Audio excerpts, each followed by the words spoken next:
آج کا حوالہ ہے کلسیوں 4:6۔ تمہارا کلام ہمیشہ پرفضل اور نمکین ہو کہ تمہیں ہر شخص کو مناسب جواب دینا آ جائے۔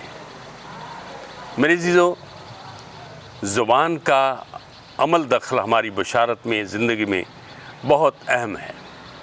بہت اس کے بارے میں لکھا گیا بائبل مقدس میں نے ایک دیوار کے اوپر لکھا ہوا، اسکول کی دیوار کے اوپر لکھا ہوا پڑھا، انسان کی شخصیت اس کی زبان کے نیچے ہوتی ہے، اور بالخصوص مبشر کے لیے، خادم کے لیے زبان کے استعمال کو صاحب امتیاز کی طرح استعمال کرنا چاہیے۔ آج میں ایک کہانی چھوٹی سی سنانا چاہتا ہوں۔ یہ سچی کہانی ہے، یہ واقعہ ہے۔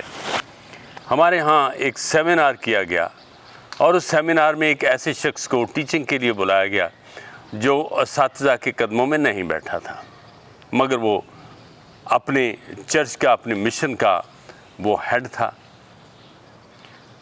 اب وہ بندہ گرم طبیعت آدمی تھا، بڑا غصے والا بندہ تھا۔ وہ پسند نہیں کرتا تھا کہ کوئی اس کی بات کو ٹوکے۔ لیکن جب سیمینار کا آغاز ہوا تو اس نے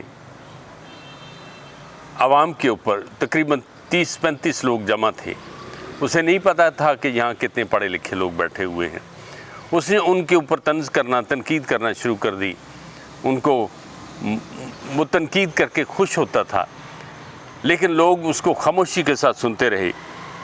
لیکن ایک وقت آیا کہ ایک بہت پڑھا لکھا آدمی، سادہ سا بندہ، اس نے سوال کر دیے، 2-3 سوال کر دیے، ایک کیا، دوسرا کیا، تیسرا کیا، اور وہ شخص بجائے اس کے کہ وہ خاموشی کے ساتھ سوال سنتا اور ان کے جوابات نمکین اور پرفضل طریقے سے دیتا، وہ اس نے جھگڑا شروع کر دیا۔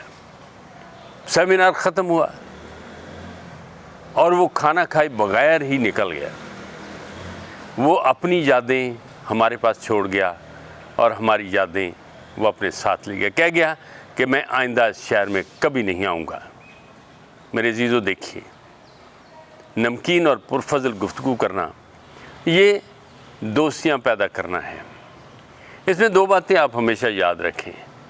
غلطی ہر انسان سے ہوتی ہے، اور وہ کام جو انسانوں کو بہت مشکل لگتے ہیں وہ ہوتے بہت آسان ہیں۔ آسان کام آرام سے کر لینا چاہیے۔ وہ کیا ہے؟ اگر غلطی ہو جائے تو سوری کر لیں، اگر کوئی غلطی کر دے تو اس کو معاف کر دیں۔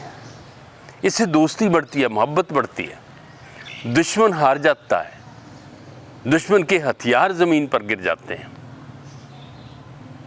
اس لیے خدا کا کلام ہمیں سکھاتا ہے، تمہارا کلام ہمیشہ پرفضل اور نمکین ہو کہ تمہیں ہر شخص کو مناسب جواب دینا آ جائے۔ خداوند آپ کو آداب گفتگو سیکھنے کی تمیز عطا کریں۔